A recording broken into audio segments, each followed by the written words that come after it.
Hi, welcome to Organic Perspective. I'm your host, Eileen. And I'm Wes Whitsett, co-host of the Organic Perspective. Today we're going to be talking about artistic expressions and how we balance that in our culture and our community. And we have special invited guests here today. Hope y'all enjoy that. And we'll talk about some of our own personal expressions and some of our own personal beliefs and how that impacts our lives as individuals.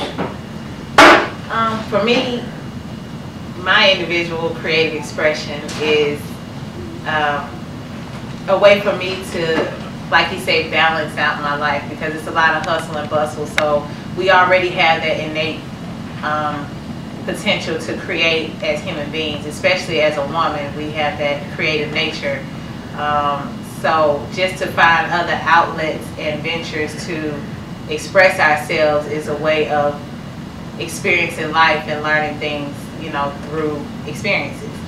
So my way, because I kind of stumbled upon doing hair, that wasn't actually my plan and goal. I wanted to be a teacher. So once I started to see the potential in natural hair and showing women that they can be beautiful and showing them how to express themselves through their hair, that was like became my love and a passion in my life. So So how did you begin to do natural hair? How was that journey for you? That journey, okay, I was actually still in school, about to graduate, teaching, get my associate's degree. And I was looking for a job that I could do when I go get my bachelor's in order to still have time to go to school full time and make money on the side. So I'm like, doing hair, I can make my own schedule, I can do that on the side. And I started to work with this girl who was just starting her own salon. And so it became, my clientele built up so quick, it became so, you know, pleasing for me, you know, just, and I started to get into doing hair shows. You know, I wanted to do a hair show, so I competed in a competition, and you know, I was like, man, this is really good, this is fun. So I had to make a decision, and I made that decision to follow that creative expression and have fun making money instead of, you know, it being just work, work, work. Not to say that teaching can't be fun, but I felt like I was pulled more in the direction of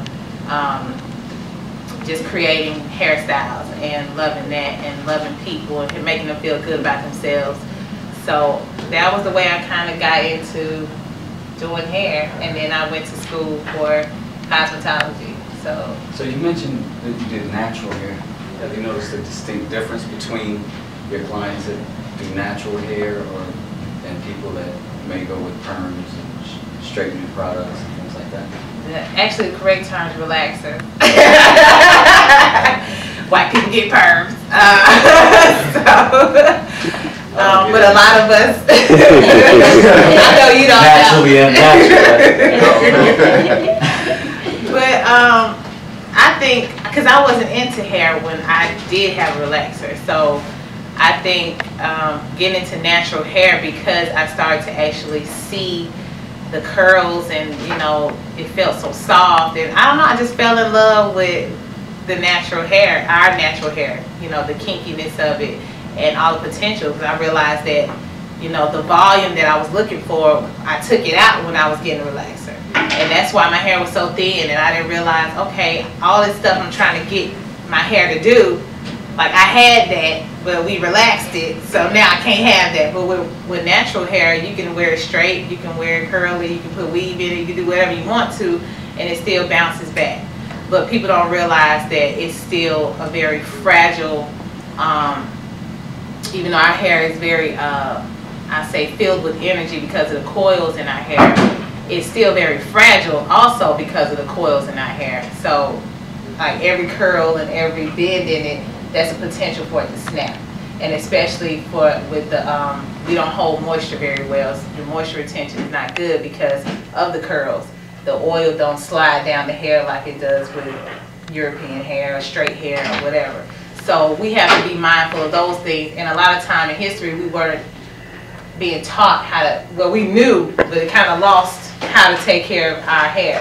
Right. So that's why it's been kind of looked down upon. And it makes me feel good to make other women feel good about wearing their hair in its natural state and not being so ashamed to wear it or to figure it out. Because a lot of people don't try to figure it out. They just say, oh, I can't do this, you know. So there's some liberation in yeah, it doing is. your natural hair. It is. It is. So, I mean, so what's your creative expression? I'm a lifelong artist, visual artist, hands-on media kind of guy, sculpture, painting, illustration, pen and ink, all of it. Later I moved into photography, illustrated some children's books and things like that. But again, when I first came to Atlanta, I went to the Art Institute. I began in construction to pay for that education. At the point in which I had gotten out of school and had my degree and went and got a job in advertising, I didn't like it. I just didn't like it. It was too structured. Well, as a fine artist, which I primarily am, you want to express yourself. Mm-hmm. As a commercial artist, you have to express someone else's idea. Yeah. And for me, personally, for what art did to me and does for me, was a conflict. In that the things that I did, I didn't have satisfaction in. Mechanically, you have satisfaction in the illustration or the drawing or the painting or whatever, but you don't get any personal gratification. You don't get to tell your story. Expressions. And probably in my mid-20s, I had a conversation with my father, who is also an artist, but never did it professionally, who said to me, son, if it's something that you love, you don't have to figure out how to make money at it. If it's something that you love, it's something that you are, it's something that you do, you are it, you do it, and if you attach how to feed yourself to it, and you attach value to it based on other people's needs for it, then for some people that can kill it, that can choke it out. And for me, I'm one of those people. So I began learning other trades in construction. You know, I bought a truck, and somebody always told me, if you're a man and you got a truck, you can feed your family. So I went from that to learning these different trades, and I'm good with my hands, and fast learner. So you used to make jewelry too, right? Did you say you made something? I used to make jewelry. I mean, you did everything. I do everything I can do that feels good that I can do with my hands. I'm an of service type person. Okay. And I feel you on that, because I do get a pleasure out of serving other people sometimes, like seeing the gratification they have when they see your art or they see your expression, you know. So how has that like carried into the other creative ventures that you had? You said photography. Yeah, I did photography for a few years, mostly freelance stuff, and then I illustrated some children's books, which was actually one of the most rewarding things I ever did, because it did allow me my own freedoms to interpret the words how I wanted and illustrate how I chose. And with photography, the camera guy's always in charge, so that's always a good thing for me. You like being in charge? Well, anything that I'm attempting to control, anything that I'm attempting to manipulate, you want to have creative. I want to have the capacity to manifest my own personal vision. Collaboration works well too, but there's only one finger clicking the camera button, so that works well for me. Right now, interior remodels, design specialist, so I get to bring color palettes, artistic flair, my own design skills to the table with that. And I get to work with clients and collaborate with them on helping them pull their vision together. So it lets me do the service part and the creative part at the same time. Do you find yourself using those artistic skills to kind of draw sketches of how so they can visualize before you remodel? Always, always. Okay. There's very few people who even have the background that have looked at thousands of kitchens or, you know, or have gone through that process. Most people haven't gone through a major renovation, but once or twice at the most. I get to look at thousands of them, and then I get to bring those that information, that understanding why this was here, why this was there, why this color makes you feel this way, why this material makes you feel that way.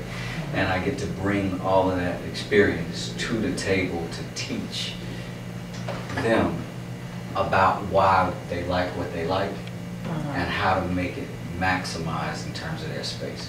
Where you live is, I mean, it's important.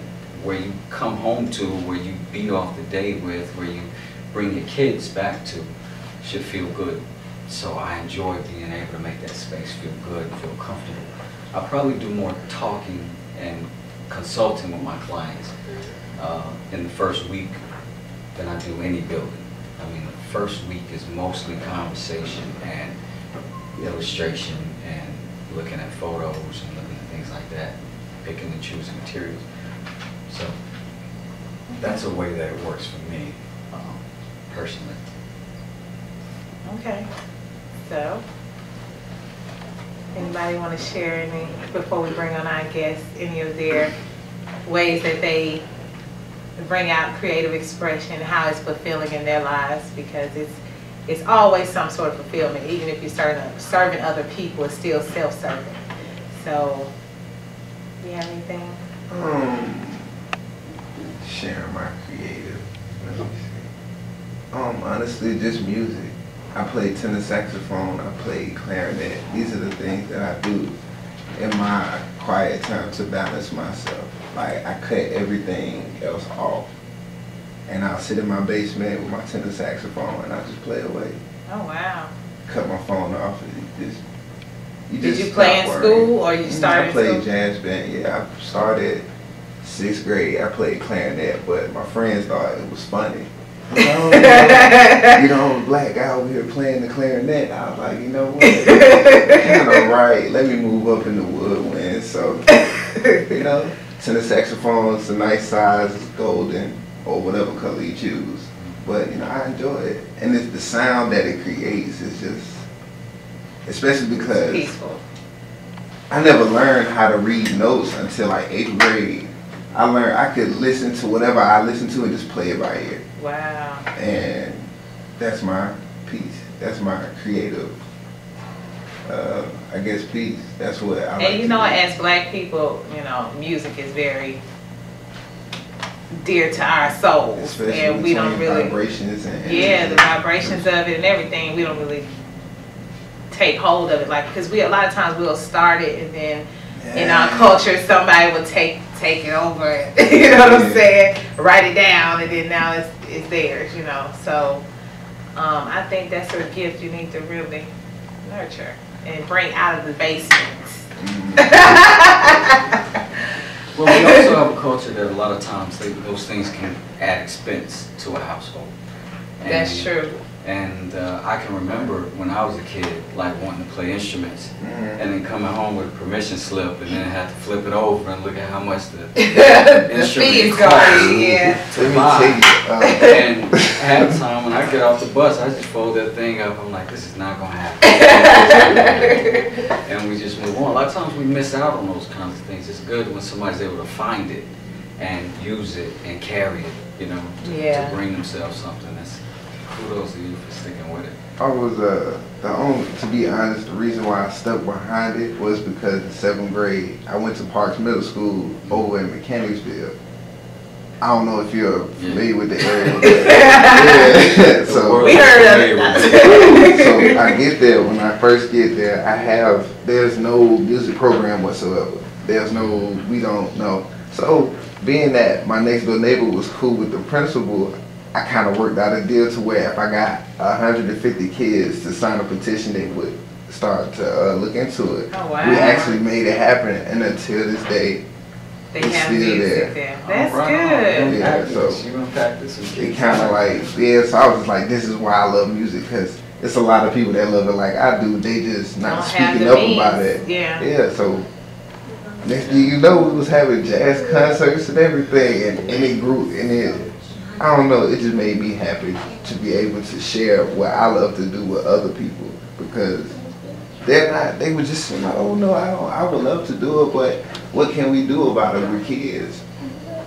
Yeah. Well, that's what we catch a lot in our culture, and a lot of that comes from poverty too.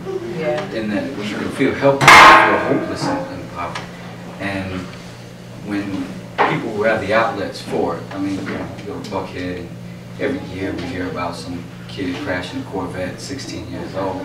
That, you know, if he wanted a saxophone, he could have had 12 of them.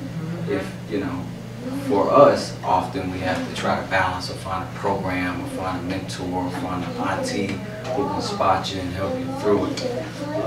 And like you say, it's still that perception of, because we came from poverty, we can't do this, or we can't afford this, or but he made a way and he ain't had no money. He like, shoot, look, let me work out this deal with you. So, you know, it's kind of the creativity. It's that, yeah. Make it happen without having the entitlement that comes with not being impoverished or not being in the primary culture. And changing your thought pattern of it, like don't count it out because, you know, this is all I know. It definitely showed me at a young age that, you know, you can make something happen. You can. Like, if you wanted to happen, you can make it happen. Manifestation, just keep talking about it until you make it happen. I saw Selma this weekend, and it was really impactful about that kind of thing. It was them going to grassroots formats with places that were actually having these issues, and the people felt powerless. They wanted to do something, they didn't have a means to do something. They didn't have a structure, they didn't have an organization to do something. And being able to get those people together and just inspire people, primarily. An inspired man does way more than a non-inspired man. A beaten man can't live up to his potential. He'd be his own roadblock. Right. I said the other day, I was speaking with a friend of mine, Rich, and he was saying, what's the difference between excuses and reasons? And one of the things that we came up with on that is that if you are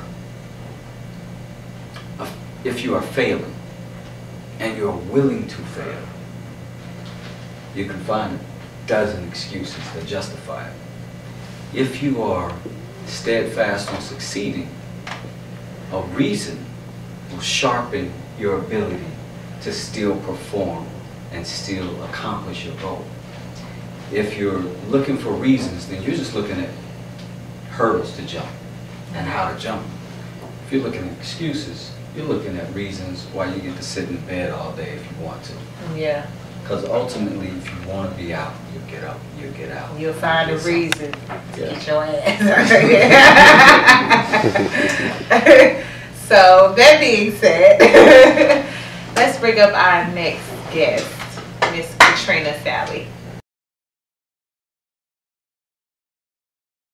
All right, welcome back. We have Miss Katrina Sally here with us today.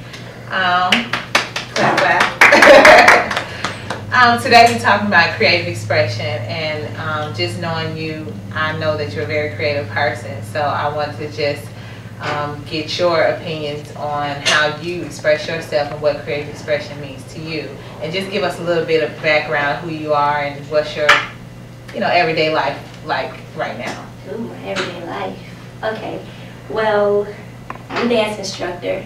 That's my passion, dance. I teach from children to, I think my oldest student yesterday, I think she's about 56 or something to that nature. I've been dancing since I was 5. What happened was I had no rhythm and I was a very bad dancer. I have videos to show. And my cousin was taking dance, and on the poverty stream, my mother didn't have enough money. It was just me and her. And so I used to go to a dance class with my cousin, and I used to watch them, and my cousin's older than me, and I just caught on. And the owner kept watching me every Saturday I come, and she was like, "Where's your mother?" And my auntie was like, "Well, I'll get her mother to bring her here next week." So she talked to my mom and was like, "Hey, your daughter, like, she can look at this and catch on. She's only 4. Like, you should put your daughter into it." Mom gave her the whole story. I'm the only person working. It's just me and my daughter. I can't afford it, so on and so forth. So a couple weeks went by, and she contacted my mother and was like, look, don't pay for it. Just bring your daughter. So I think for about a whole year. And just to give you a little background on dance is at least $100 a month. From $50 to $100 a month. I was taking all the classes. So for me, it's $100 a month. She gave my mother a whole year free. Like, Whoa. I mean, my mother could have just kept going with it. She just wanted me in school. But my mom, the type of person she is, once she got a good job, she was like, here's the money. I didn't know that until a couple of years ago that it happened that way. So that's how I started. And if we didn't have the money and the lady didn't allow it, I probably would have never danced. I was still doing rhythmless. So Oh, you said 4 you started doing this? I was 5 when I actually started, but when she saw me, because I was going with my cousin to the dance class. So I was 4 at that time, and then I turned 5 that summer. So you're saying like for 4 years of your life you were rhythmless? I'm still 38 or 39. I'm still rhythmless, but now it's beneficial to me. Because choreography, the rhythm I hear, nobody else hears it. So my choreography will go off of a beat The that's quirkiness unique. kind of. Yeah. Like if you ever take one of my classes, you'll be like, she is so weird. But it works out in the end because I see the whole picture. You just see the step that I just taught you. Right. So the rhythmless is still there. Still there. So. But you work it out in your own way. Yeah, I So- work it out. What else do you, we're gonna come back to the dance, but you are a mom of a daughter and you're a student too. So how does that work in your trying to balance that, living that creative potential and still living the everyday life of being a student and a mom? I think the creativity helps me with everything else.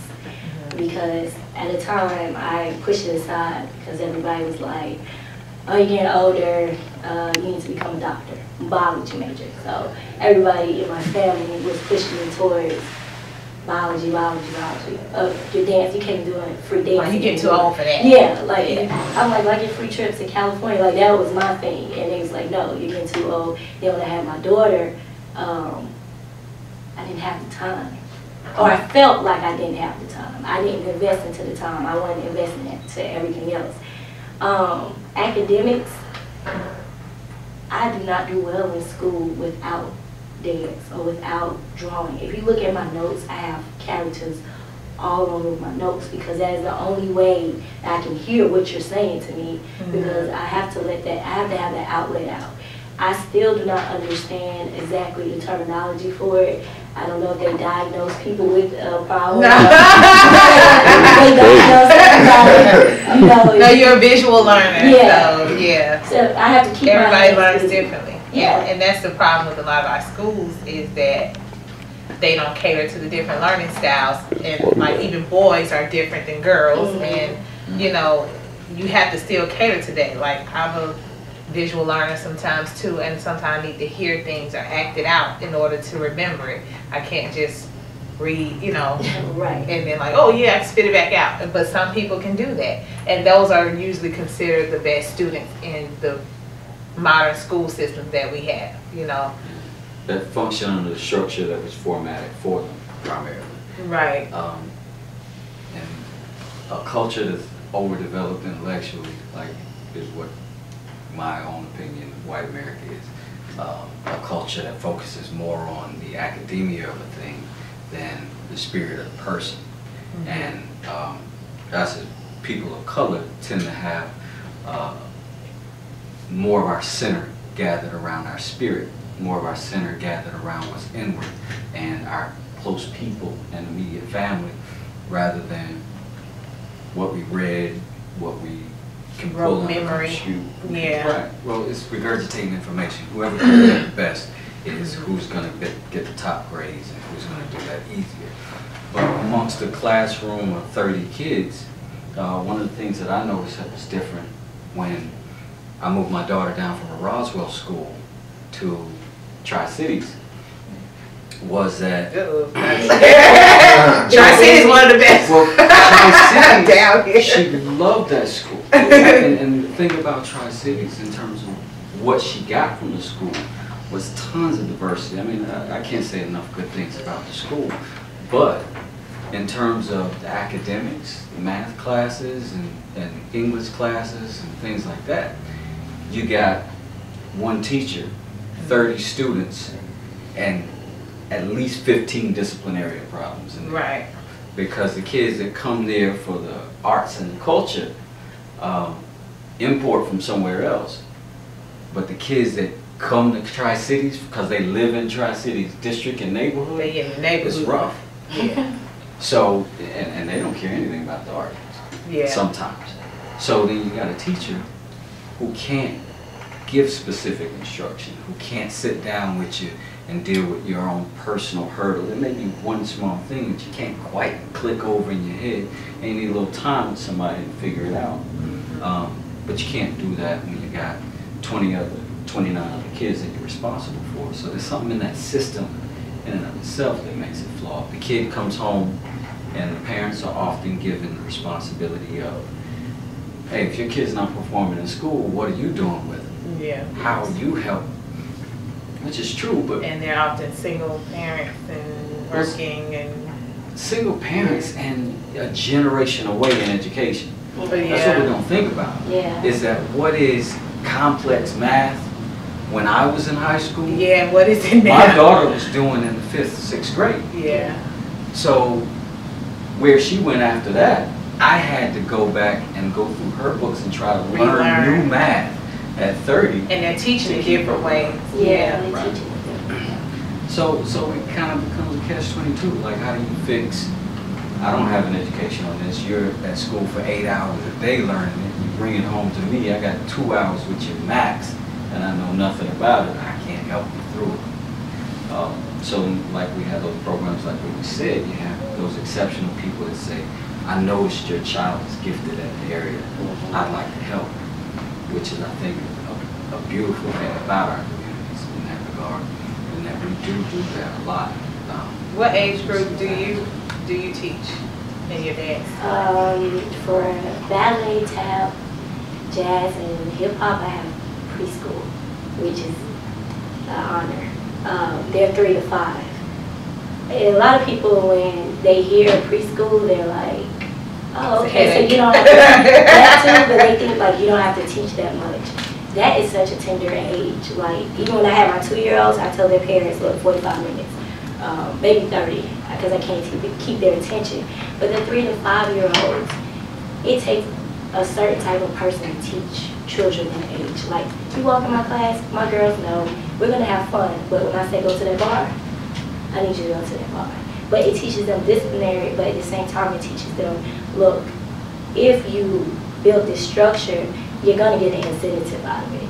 Like, my girls from the beginning was just doing princess walks, which is a relevant, just get on your toes and walk across the room. That simple. Now they're working on dégagés, which are kicks.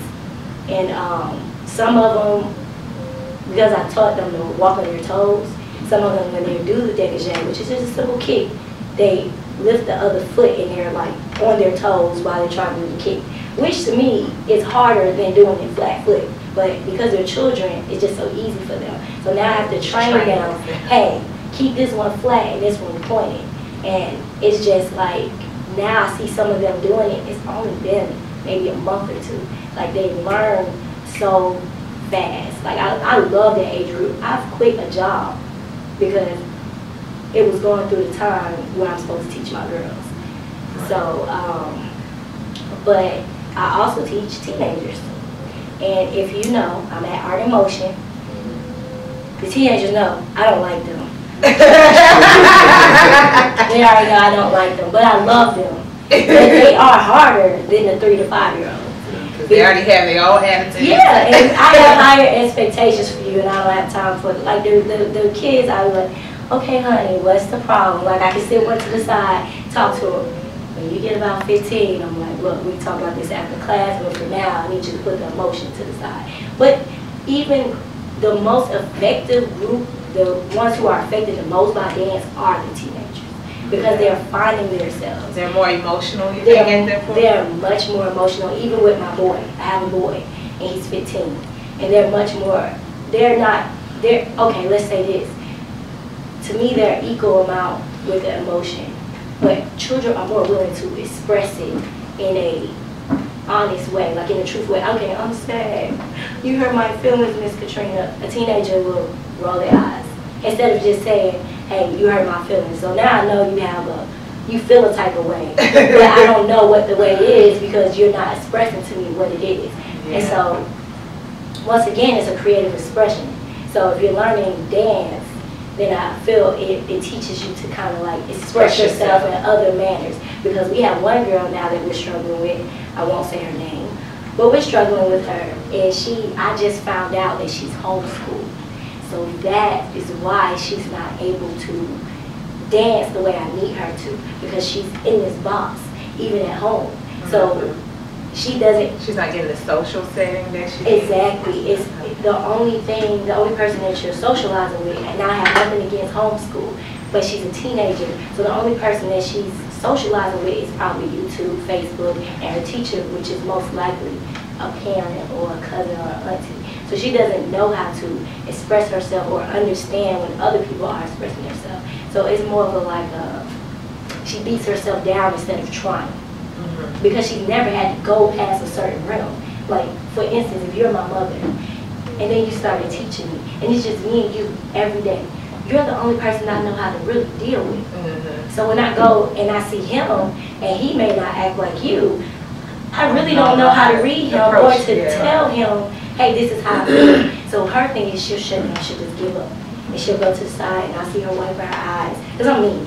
When the teenagers, I'm mean. And so I see her wipe her eyes. Yeah, I'm very mean to the teenagers. I love them dearly. Like, I don't have a problem. Like, even the one that cries, she still hugs me. You know what I'm saying? That day she didn't. But when I see her again, she'll hug me. But that day she was like, I'm not dealing with you today. And I don't cuss them out. I don't say anything. They're still younger than me.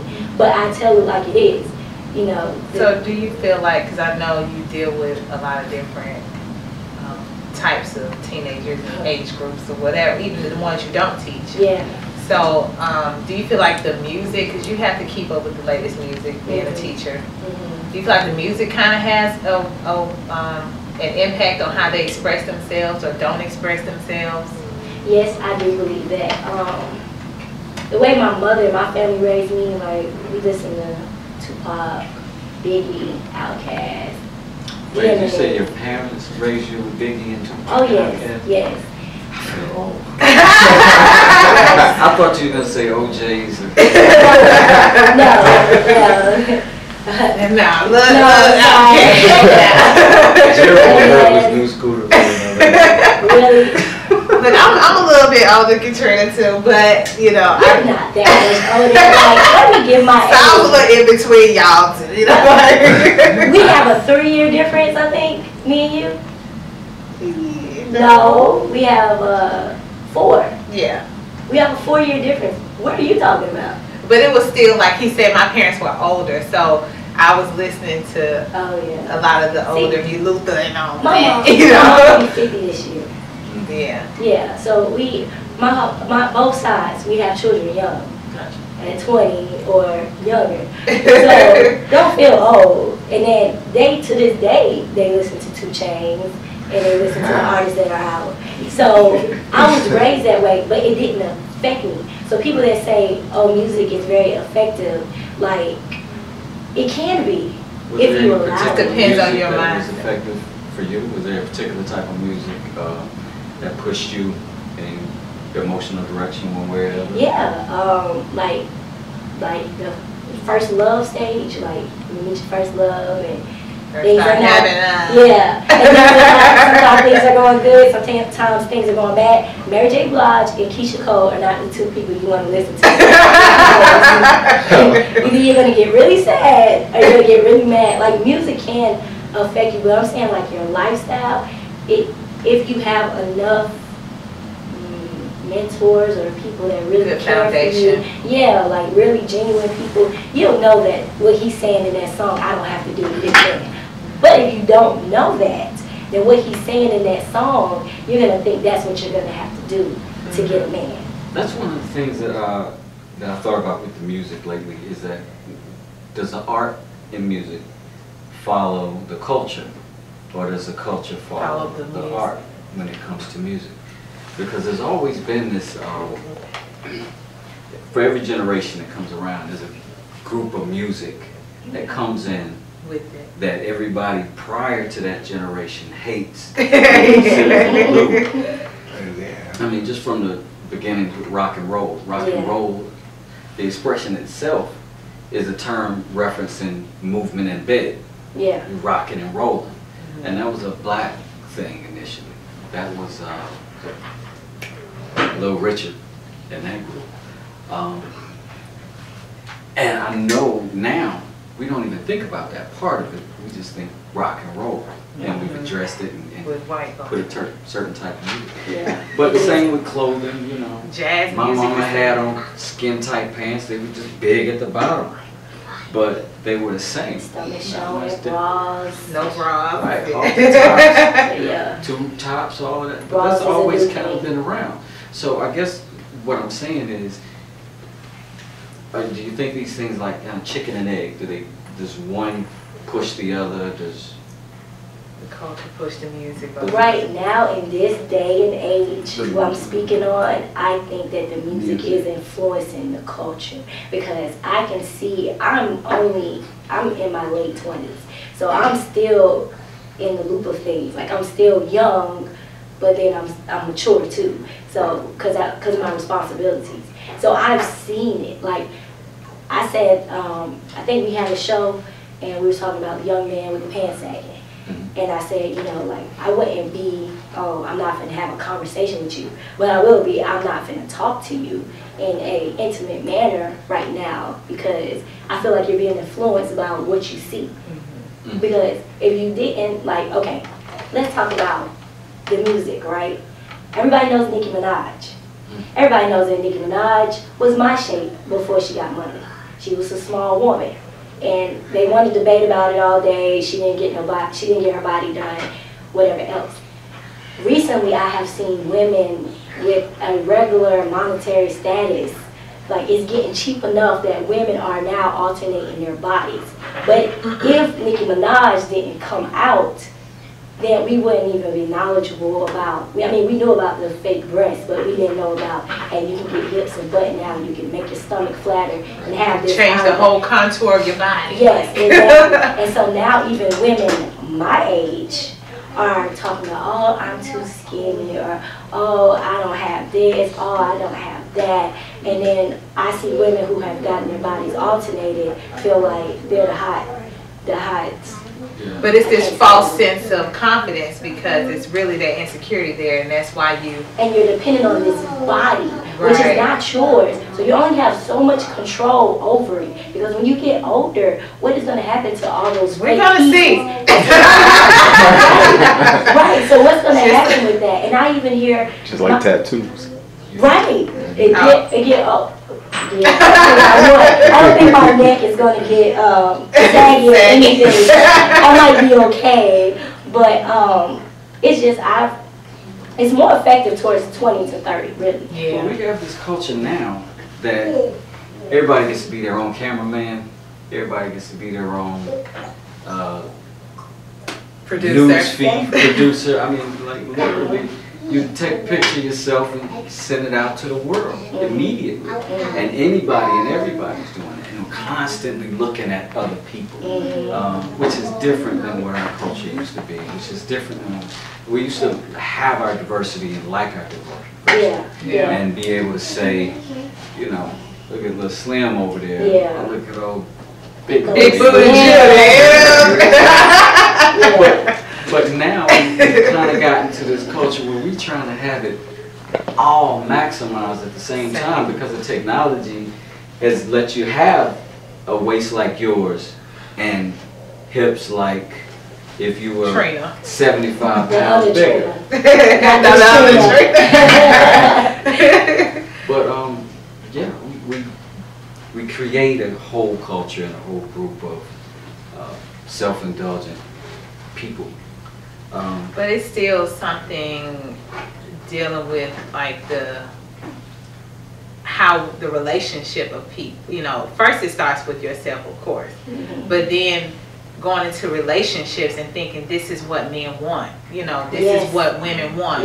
You know, like a lot of men always complain about, I don't want no gold digging, you know, but you come at the woman that you think is the prize with the money out, or with the nice car, or with the flashy stuff to see if this is gonna bring her in. But then you get disappointed when that's all she wants, you know. But where do you think that come from? Why would a man think that he has to give a woman money, or he have to have a car, he have to look a certain way? Because he see it in videos, he hear it in the music, and I feel like that's where it starts out with.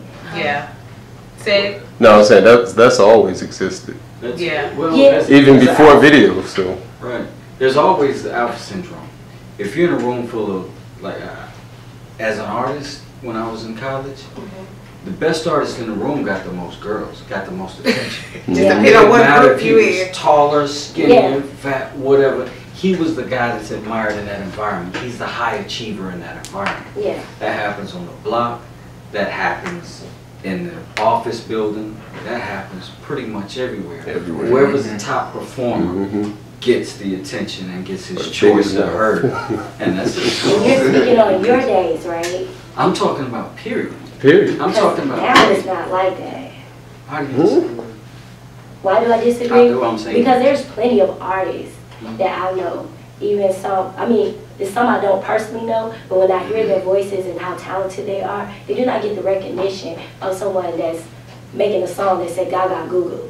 Well, what we're talking about now is an industry versus an environment. Now, the music industry is different now than it's ever been. The biggest difference about the music industry now versus how it used to be, we touched on a couple of shows ago, which is now you put a song together, you put a group together, and you say, I've got enough money to market them. And then they take it to the radio station and they drop off money and say, play this. And then it gets force-fed to us. Before it was on request, and it would be played, and it was only good music if the people thought it was good music. Today, it just gets played and played and played. You're like, oh, I used to didn't like that song, but now I like it. I got a few. There's no intellectual reason in the world I should know. There's many 2 Chainz songs as I know. There's no reason in the world. Like, I do not intentionally want to have Chris Brown stuck in my head all day, but there he is all day. Because he's a dancer. That's why I like him. And I was going to say, 2 Chainz just did a recent interview with, what's her name? The lady on CNN. Yeah, the lawyer. I forgot Nancy Grace. Nancy Grace. And he was just, she started trying to get on him about some of the lyrics and things in his music. What the subject matter was really about smoking weed. And he kind of like went into, hey, that's how I get paid. Exactly. And everybody knows he's a graduate. He's not as, you know, ignorant as he Lil Wayne too. He's intelligent. So intelligent. I feel like a lot of times people will sacrifice themselves in order to be a part of that prepackaged industry to make the money or whatever.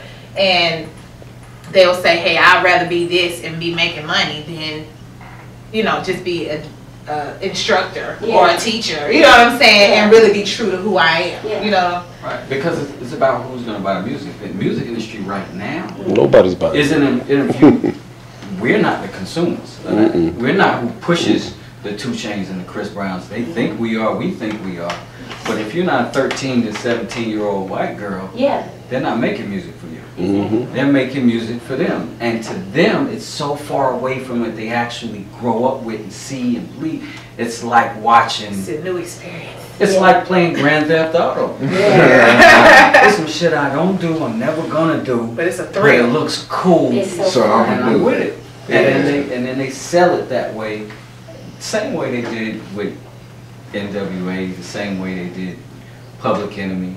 At the point in which Public Enemy got labeled and promoted as a pop group. Black Steel and the Hour of Chaos means nothing from that point. Prior to that, That was heavy, hardcore militant thing, and we were watching, we were listening, we were on it because we were on it. We were like, that's what's up, and we began to start thinking about building as a community. Yeah. And then they made it popular and fun, and you see a PE concert, Number white people. nothing but white people. That's how it was And with the it's $75 recent. a ticket. That's how it was with the recent Outkast when they came back to do the show here. I mean, you look at, I mean, it was a sea of white people, and not to say that they can't like good music too. It's just that it's so commercial. They water our art down to make it commercialized to where, you know, it starts to create that. You don't think so? No, I think, because I've dealt with a lot of white people being from up Jersey. They respect artists that bring it real. And the artists that you mentioned, they have songs where it came from here. Yeah. Not like the 2 Chainz songs, I'm just going to make something that's popular, they're going to keep playing on the radio. Right. So they don't respect that. I've read articles where they compared old school hip hop to current hip hop. And they said the beats was different. I mean, this white guy broke it down. I was like, oh my God, you're right. You know what I mean? He even woke me up about how we put so much more into music back then. Yeah. And that's just with any jazz, rock and roll. They love the old stuff more than what the new stuff became. So white people still will buy Elton John. If Elvis was alive and he played out and he dropped something, they'll respect him just because it's him. It could be garbage, but they'll respect him. You know what I mean? But in our culture now, we just want to hear who's the next hot thing. The hell with them. I hear it all the time. Guys, young guys are getting my car. What kind of numbers they got? You know? Right, the guys are getting my car and playing old stuff. Even though it sounds old, it still came out last year or something like that. Man, you in that old stuff, man. You in that old stuff. I said, but the artists that you like, they say, I got it from these old guys. Right. So why are the young people disrespecting the old stuff? You know what I mean? Yeah. That's the way they teach our culture to be. Which is, you remember back in our day, a rap group even was a rapper and a DJ, a producer. I mean, there were rap groups. 2 people building and writing and focusing on the same topic and trying to put something together, and a DJ who's trying to put it together as well. Like when I did music, one of the big things that we tried to focus on was to create a good album that you can listen all the way through and take you from Not here just one good to hit. here to here to here. Right. But in our culture of immediate gratification, who's listening to a whole album? Right. They're gonna play, because the radio's not gonna play it. They're gonna play 1 single at a time, sometimes 2, and they're gonna jam them down your throat over and over and over. You could swap out any Lil Jon CD for any other Lil Jon CD. It's gonna do the exact same Turn down thing. what? But when you get to groups like Outkast and you listen to an Outkast album, Right. Just play it all it's the way. an album. Right. Same way. That's a lost art. Yeah. It's a lost art. So do you have like a lot of like requests in your classes for kids to, you know, hear certain things, or do they kind of battle with you on what they want to dance to, you know, or is it kind of like you already know what to expect with? Because I love it, like when they request things, it's not a problem. Like we could compromise because I love music, period. Like I can hear something and I can, it's actually You take in the new and the old. right. Yeah. And like yesterday we did Across the Floor. We had some, we played Flashlight, old school Flashlight. Well, this was me. We played Flashlight, then we went to Chris Brown, and then we went to reggae. Like, I'm well-rounded. I'm not into country yet. People at my job are trying to help me get into country, but I don't really like it. So I used to claw to it because we clawed to it at first, and then my teacher, the same lady that let me do it for free, I actually danced with her until I was 15, and then I started teaching for her until I was like 18, 19, and to this day we're still in contact. But she started making us claw to African music because we was going to Gay, Georgia, and Helen, Georgia. You know, our crowd was white. And at first she was like, oh, we're going to do this and that to please the white crowd. And then one day she was like, look, we're going to wear kente cloth, we're going to claw shoes, and we're going to claw. And when I say the white people gave us a standing ovation, They were love so that excited. authentic stuff. Yeah, they liked it. So we were being ourselves. I mean, we're not African, of course, when they come from Africa, but we're American and we have African descent. So it was more, you know, it's cold, yeah, it was, you know, true to us. Yeah. We actually enjoy picking out the cloth, like the cloth that you have in your hair. We'll pick it out, and then we'll wrap it whatever way we wanted to, as long as we had on a leotard and black tights, so you know, wouldn't see anything. But it was fun. Did you ever find that? How do you deal with when the kids have requests for music? Do you have a group of inappropriate music, or do you pretty much if it's on radio, it's good? Music. I like inappropriate music. I like inappropriate dances. I like appropriate dances. I like appropriate music. So if it's inappropriate, like I don't have a problem. Like I said, my teenagers roll their eyes. They probably did it once because I roll them back. But I don't have a problem with them when it comes to that. Like the girl wanted to do Tanashi 2 on, and it's okay. But Studio something Q, the rapper Q something. Nobody know what I'm talking about? Okay. Too old. Too old. Well, I must be too because I don't know his name. He's Q boy something. He's very disrespectful, and a lot of stuff he say, like, it's just inappropriate. It's very inappropriate. But like I said, I like inappropriate music. But so the 3-year-old class, they're not. Oh no, they're not. Oh no. Clear it up.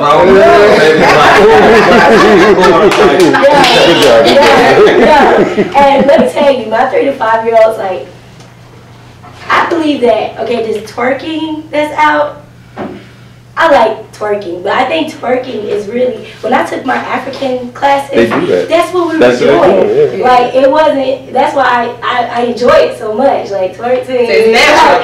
Yeah.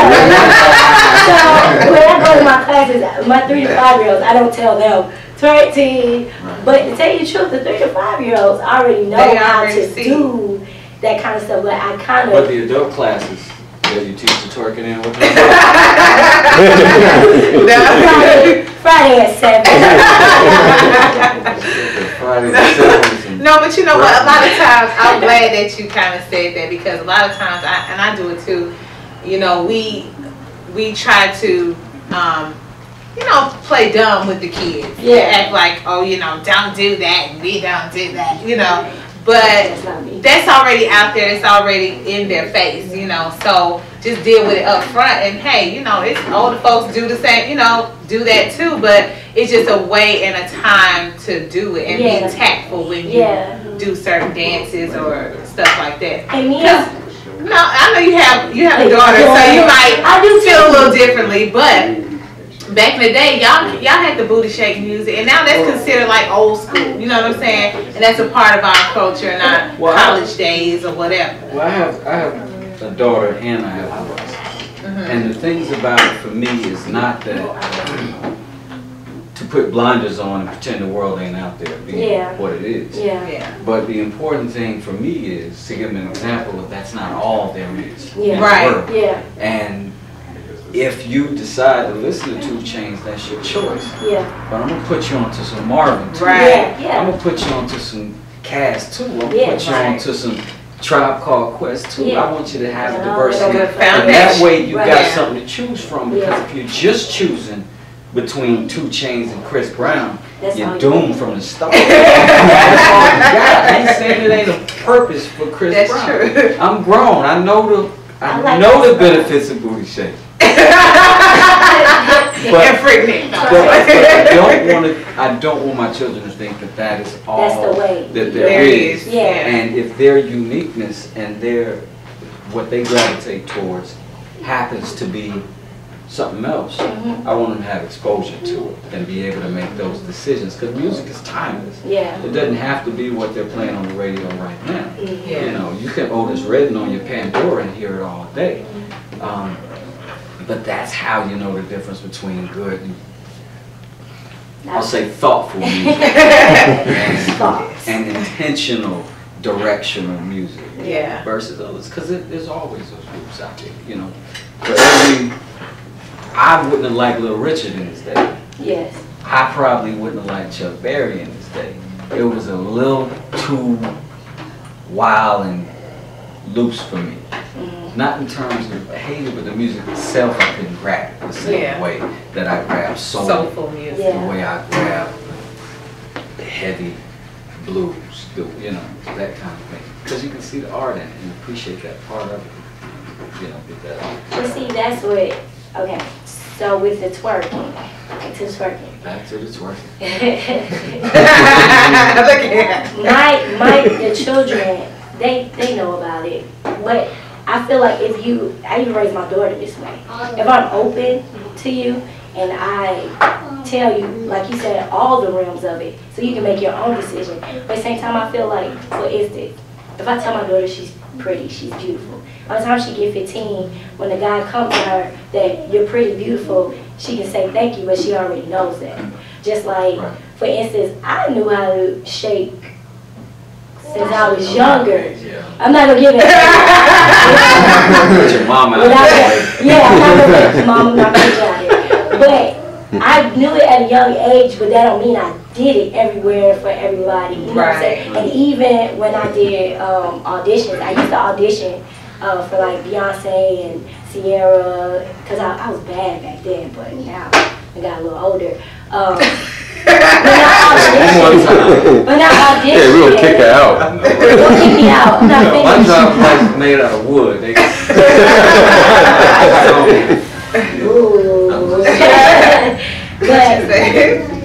But like when I auditioned and we did freestyle, I would show them, hey, I can do a pirouette turn, I can do dégagé, and I also can twerk too. Like I can do it all. That's what I'm trying to tell them. Yeah. I think if I go ahead and expose it to you, you already know about it. Like you can tell your parents all day you don't know about it, but cartoons twerk, so you already know about it. And I feel like if I expose you, like, hey, you can still have this and be professional dancers. Because some professional dancers are looking for a raunchy dance, or you know what I'm saying? Or more sexualized. Yeah. And I don't want to put it. I don't want to take everything that is sexual in culture and demonize it and make it some horrible thing. Yeah, my idea is only about the appropriateness of it, so that the 9-year-old ain't twerking at the bus stop and creepy dude next door roll up on it. I'm not teaching them how to twerk, but let's say we're having my classes are really fun, but it's structured too. So we'll put on the Beyonce workout. Have you seen that? The work your body, and it tells you like what to do. You Dougie, sometimes you do the reggae. Like we do stuff like that. And so let's say we're playing around, we're in practice, and then everybody know I might yell twerk team just to play around. But we're not having a class on how to teach how to twerk. And another thing with my girls in my class, some of them are shaped like grown women, and they're only 14. And so I acknowledge it. Hey, you know, you got shape on you. So when you do this step, just be careful with how you do it, because somebody may pay more attention to, hey, your shape looked this way and you did this movement rather than the actual movement. So I do teach them, hey, you know, sit up, you know, don't bend over like that, girl, you know. And you see me in class, I told them what I tell them. I will tackle you. If I see you on stage and I see that you arching your back and I ask you not to arch your back, and you poking stuff, making it look stank. I'm going to tackle you. Exactly. To take the stank. And that's, you may feel like I'm small, but when I get to running, I'm going to tackle you all. So I let them know, like I show them like if we do a move on the floor, hey, don't have your legs open towards the audience. Like kind of go to this side. Like we are very appropriate, but at the same time, I'm open with them about the inappropriateness, because I don't want a lot of stuff that people say are bad. I'm not really that bad. It's just that because we do it, they make it like, oh, it's just a horrible thing. And wherever that's how it always is. Yeah, where it's usually gonna be somebody. But now Miley Cyrus does it. Yeah, she's fine. She did a video and that's fine. With a bunny outfit twerking, right? And it's cute now. No, she's on stage licking on in his crotch or whatever she was doing. Robin Thicke. And she lost a beautiful wife. Yeah. Black wife at that. With that inappropriate, you know, that's just ridiculous. She was just disrespectful towards herself. That wasn't twerking though. That wasn't twerking. That wasn't twerking. You have to have like a backside to twerk. That was a twerk. That was a twerk. Yeah, a twerk. But even I don't. Maybe we can have another show about the strippers, because I don't. that's kind of being sold in music as well, like the stripper culture. Well, it's been sold in the culture heavy. Yeah. Like you find, I swear, and again, for me, it's about balance. Yeah. It's not about demonizing one thing over another thing, but Yeah. it is about if everybody shifts over here and is doing this one thing for the gratification of it, and then you don't have anything else to balance that out, Right. Yeah. then you just end up with a room full of ignorant people. Yeah. That's the thing that bothers me personally, just right now in the culture. We find more women online who want to take a pole dance class than you ever see Taking an African saying dance. an African dance class, Waltz. or take a fucking parenting class, Yeah. or take an online class and pursuing a degree. And I'm not saying that doesn't happen. I'm just saying culturally It's not being become sold. a big deal Yeah. to try to be like a paid. Don't say that. You know what I'm saying? A person who Exotic sells dancer.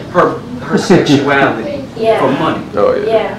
And men, I don't. We joke about it. We talk about it. We care about it.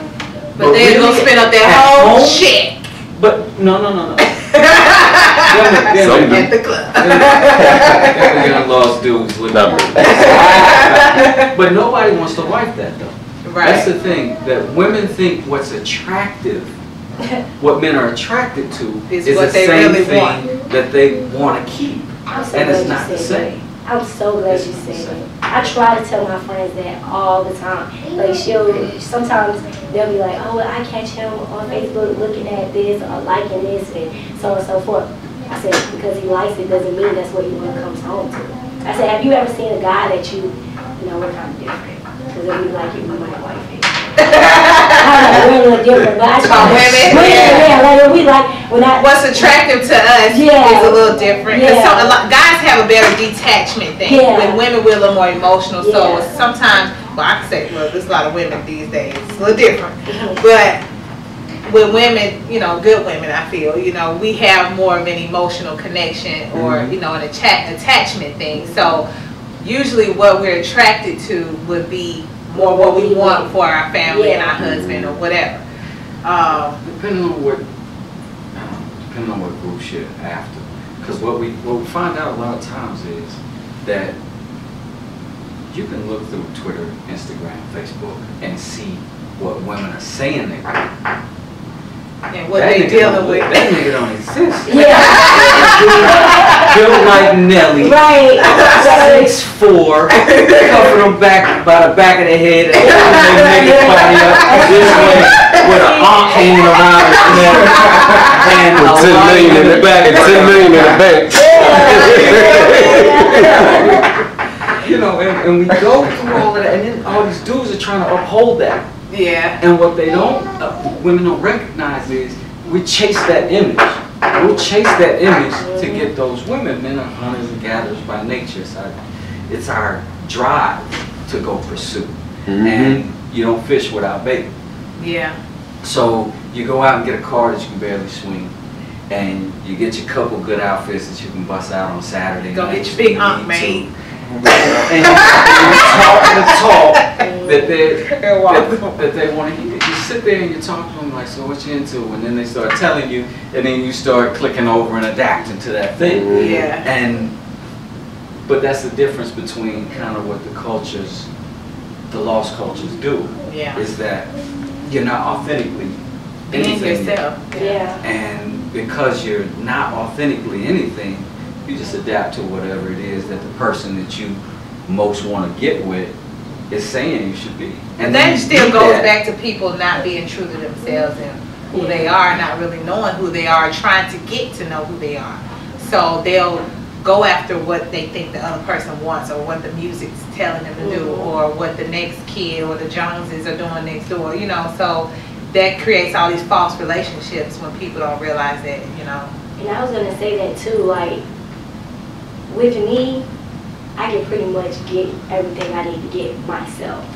So what I would look for in a man will not be any of the things that woman put that picture of. That's why if you go on my Instagram, you won't see anything like that, because I don't really want him. That means, you know what that means? That fine woman that he's holding, that I don't look like her. Like, they can't see it. So I don't want him, because then now I'm stressing out trying to be That girl. to that level with. But I would, it's harder to find somebody that will just be their self and be simple. Because if you came to me with the card, I've talked to guys that had cars and money and no kids and all that stuff that girls say they want, and it's an empty space there. It's something that I can't, it's something that me and you don't have. It's right here. I don't know what it is. Yes, you got the looks, the money, the car, but Well, we're in a culture. The first thing we always got to think about when we talk about where we're at in our environment, we're in capitalism. yeah. Capitalism. Mhm. That means everything is marketed. Yeah. That means they don't show you anything on TV that doesn't have a dollar sign attached to it. They don't see anything online that doesn't have a dollar sign attached to it. So everything that you see is not made for the individual. Mhm. So when Nicki Minaj puts an album out, it's not supposed to touch one person. Mhm. It's supposed to be simple enough that the masses get it, because that's what's going to sell. Yeah. And then that's turned and translated into Facebook, Instagram, blah, blah, blah. Because now we're after likes and followers. We're like out for the masses. All of us have done this. You might be at your house and chilling and kicking back, and you have a thought, or you've had an experience that day, and you think to yourself, this is an important thing that I just picked up today. And then you post it, and your cousin and that creepy nigga that like everything. So that's it. Because as an individual, who you want is one individual. Yeah. You need one person to get you. You need one person to understand you. You need one person to commit to you. And max 3. But one is what you're primarily after. But in those genres and those groups and those formats, you don't get the attention. You feel validated when everybody likes it, or something. So you want to tend to put out things that everybody likes. Right, people want the popularity Yeah. over whatever else. Substance. And they run with the popularity, right? Yeah. And then that becomes the detriment of, and the murderer of who you are. Yeah. Because now you carry a persona. Now you carry a look. Now you carry, I mean, you took 50, I'm worried about even looking at this video, because all my Instagram pictures are dope, because I took it just the right light. Just the right way, and somehow people think I'm fine online.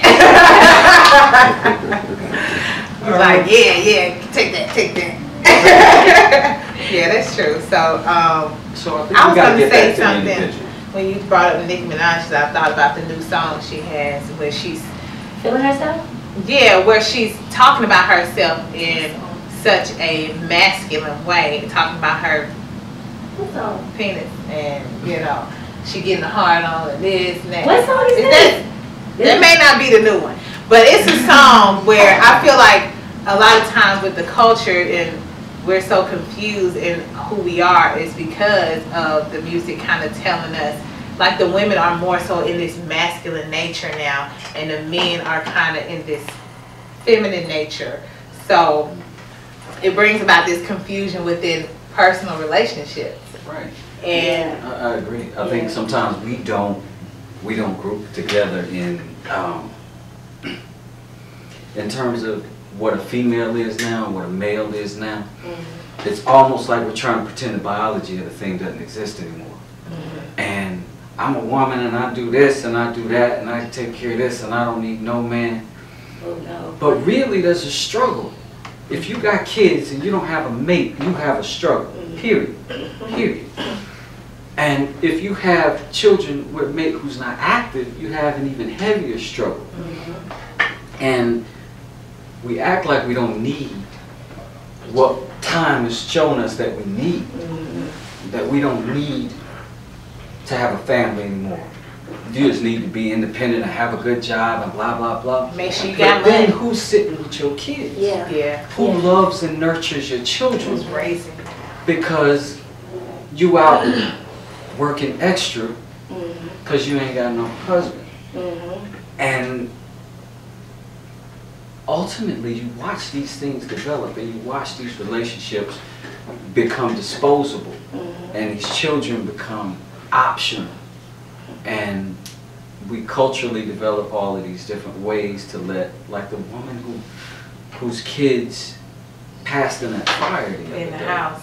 Yeah. Yeah. I don't know what she was doing, and I don't judge it. I don't know what she was doing, but I know tons of women at 9 years old, kids at home by itself. Yeah. Yeah. And it's not because everybody's an ignorant party woman. I've known women that had to work 2 Had to jobs work, yeah. who had to do that, and they're trying to keep that kid in the house because otherwise defects is coming, or they don't have a support system to take care of that child while they're out earning because they don't make enough money on a second job to pay daycare. Yeah. Yeah. Daycare is a mortgage these days. It is, but those things happen, and that's because we've gotten so far away from the idea of family. Yeah. Like, where do you see that on Instagram? Where do you see that on Facebook? I got a couple hundred friends. I know, there's 2 or 3 that actually post photos of them and their whole family and their kids all together. Everybody else is, Yeah, and have kids. everybody Have else kids. is. I had to stop following a girl because she has kids and you got a video and pictures. All I see is you bending over. You know what I'm saying? Like, why? I'm not going to say that. It's just, that's a whole nother subject. Well, Like, it has sometimes- nothing to do with the creativity. Well, but it goes back to the same thing that we were talking about before, where you're trying to attract something. And the idea of popular will get you a bunch of attention from a bunch of men. It won't get you one man who is willing to commit to you And that's the one fully. that's not going to look at you.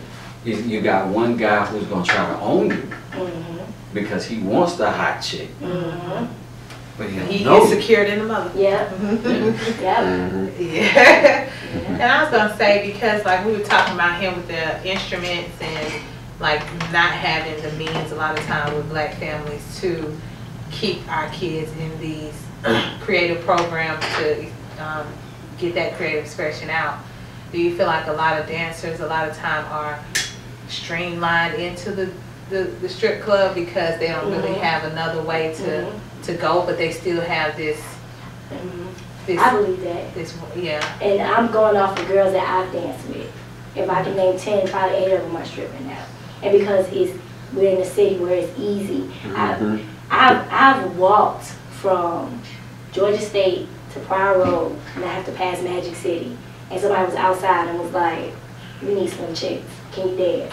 Like, it's that easy for you to get into that industry. And if you can dance, and you can pick up things, because people don't realize when you dance, it also trains your brain to be able to pick up things and have certain control over things. So if you're able to pick up and you're like, "Man, I ain't got no money, but I can do what she doing on video," and then These fools pay for it. yeah, so they'll go do it. But I was going to Yeah. say something about the children, the options and things like that. At the dance studio, we have girls that mothers have just dropped them off in front of the door. And if you saw those children, you would never think that. Like, one girl, she is so happy, so beautiful, and she's always a happy child. And found out her mother dropped her off at her grandmother's house, and that's why she's living with her grandma. And what's crazy is the girls that I can recall that have just been dropped off, they're biracial. All of them, or they're black and white. And I don't know what that is, but they've just been dropped off. And there's a lot of kids with stories. Like, I just found out that girl was homeschooled, and there's no telling what goes on in her household. And then there's another girl who, there's a guy who talks about his dad.